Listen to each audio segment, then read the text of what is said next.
جب کوئی نہ سمجھ رہا ہو تب خاموش ہو جانا بہتر ہے، کیونکہ بحث باتوں کو بگاڑ دیتی ہے۔ خوش ہو؟ اگر نہیں تو وجہ تم خود ہو۔ ہم ایسے معاشرے میں رہتے ہیں جہاں ہم مزدور اور غریب آدمی سے اکڑ کر ملتے ہیں، جبکہ کرپٹ اور حرام کھانے والوں سے جھک کر ملتے ہیں۔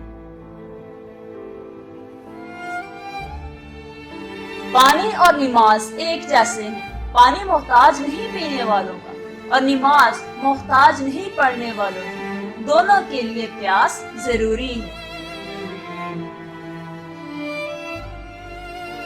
چھوٹی چھوٹی نیکیاں کرنے سے گریز نہ کرو، کیونکہ کڑکتی دھوپ میں ابر کا ایک ٹکڑا بھی ابر رحمت ہوتا ہے، چاہے وہ برسے یا نہ برسے۔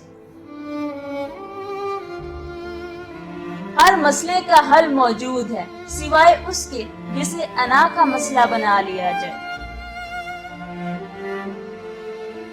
ہم لوگ کیسے ہیں، کیا ہے؟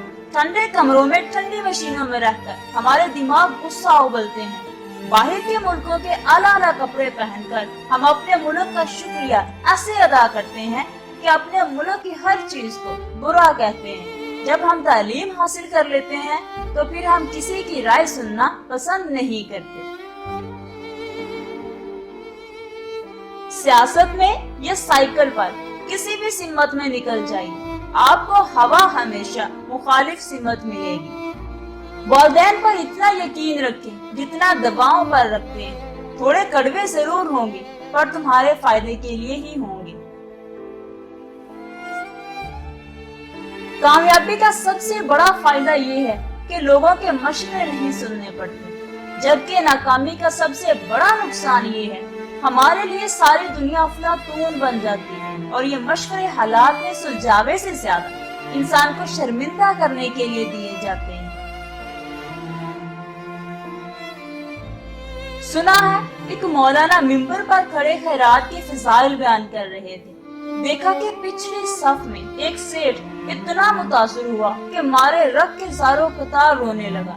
حضرت مولانا نے اس سے پوچھا، اے نیک مرد، وہ کیا بات ہے جو تیرے جی کو لگی؟ سیٹھ آنسو پونچھ کر بولا، مجھے اب تک معلوم نہ تھا کہ خیرات اتنی اچھی چیز ہے۔ اب میں کل سے خود بھی خیرات لینا شروع کر دوں گا۔